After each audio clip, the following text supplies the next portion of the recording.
This is an ABC podcast.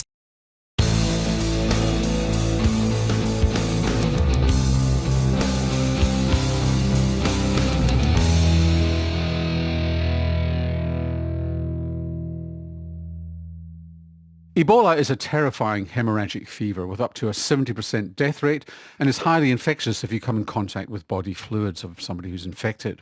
At the moment, there is an Ebola outbreak in the Democratic Republic of Congo, which the World Health Organization has classified as a public health emergency. Last week, though, some good news emerged from Africa, where a field trial of a treatment involving two new medications has found what seems to be high cure rates. This follows other work which has developed an Ebola vaccine. I'm so used to medical researchers telling me that their discoveries might end up in doctors' hands in 5 or 10 years, if ever, that I thought this high-speed implementation is worth a look. Helping us to do just that is Professor Dominic Dwyer, who's a virologist and director of the Institute of Clinical Pathology and Medical Research at Westmead Hospital in Sydney, where in fact they're building Australia's only biocontainment ward if anyone arrives in Australia with Ebola. Welcome to the Health Report, Dominic. Thank you very much, Norman. Let's just start with a more common infection, influenza, because you deal with that in your laboratory.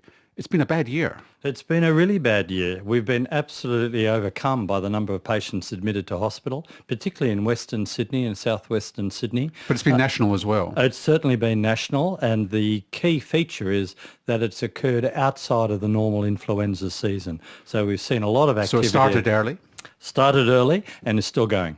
Is it peaking? Is it tailing off? It has peaked in most parts of New South Wales. There are a few parts where it's still going, for example, in the Murrumbidgee area, but essentially in Sydney it's nearly all starting to decrease. And what about other states? Do you know about them? In other states it varies, but generally across Australia it's now starting to drop off. And did the vaccine cover the variants of the flu virus? The vaccine is reasonably good at covering the variants of the virus. It works better for some subtypes of influenza than others. And this one was particularly for older people rather than children this year.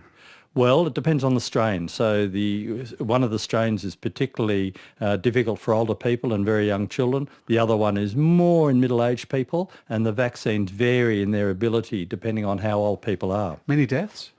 At least quite some hundreds of deaths already reported directly due to flu, but we see deaths also from heart disease and cerebrovascular disease or strokes during the winter season. Yeah.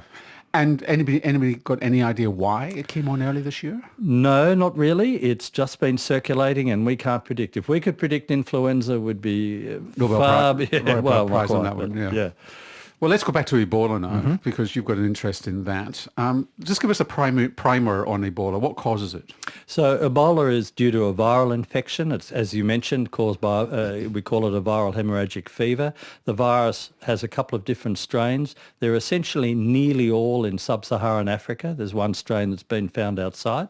Where's that? That was in the Philippines originally and caused disease in animals, but not fortunately in humans. So that's a little bit weird, that one.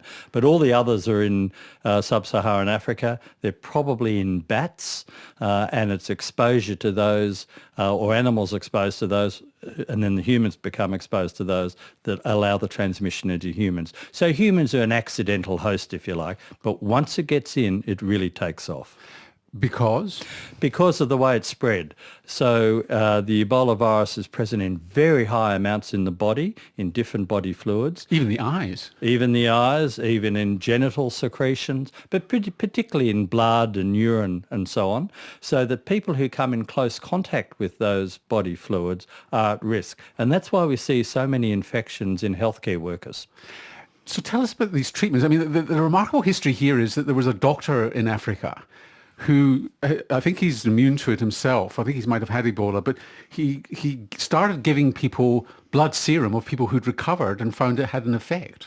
That's been an approach we've taken for a lot of infectious diseases historically. Even in the 1918 pandemic of influenza, people tried that sort of approach. So people who've recovered, you take some of their blood, and in that blood, of course, are antibodies directly against the virus, and you give that back to people. For acute infections like Ebola, it looks as though it works quite well. So tell us about these drugs, because I think they had 4 drugs on trial, 2 of which seem to be much better. So this was a very impressive trial because it's a very difficult place to do the work in. It was done very quickly, and a couple of drugs and antibodies that hadn't gone through the normal human testing that we would do with drugs. So it's a very quick response to the problem. They trialled 4 different treatments. 3 of them were what we call monoclonal antibodies, so antibodies induced by the immune system against the virus, and one was... So they manufactured it outside the body? Oh, yeah, manufactured outside the body. But targeted at the Ebola virus? And in fact, one of them comes from the serum of someone who had the disease, and you take that serum, you find the antibodies, you then produce the antibodies in sort of commercial quantities, and away you go. And what sort of, in the 2 that seem to have the greatest effect, what sort of cure rates were they? I mean, it was cure they were getting. Well, there certainly was significant reductions in mortality. As you said in the beginning, it's about a 60 or 70% mortality, this disease. It's really awful. But with these 2 of the agents out of the 4, the mortality was reduced by at least half, and particularly in patients who got into care quickly. And again, that's one of the difficulties of working in a place like the Congo, is getting to patients quickly enough to give these drugs.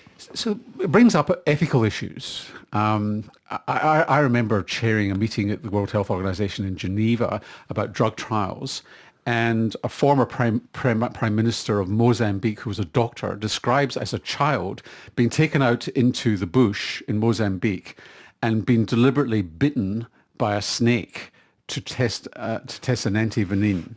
Yeah, wow. So you have to quite. So the ethics here of not doing the animal studies, getting it into trial, these trial results haven't yet been published, and yet it's being publicised. Just unpick that a little bit for me. The key for the data coming out now is that all clinical trials have a data safety and monitoring board, and they monitor the trial as it goes along. So rather than waiting till the very end, which might take a year or so, if the drug is looking, or drugs are looking really effective, they'll stop the trial early. And this is not a new thing. We've done this in some of the big HIV trials. So this is what happened. But they weren't sure that it was safe because they hadn't done any animal studies.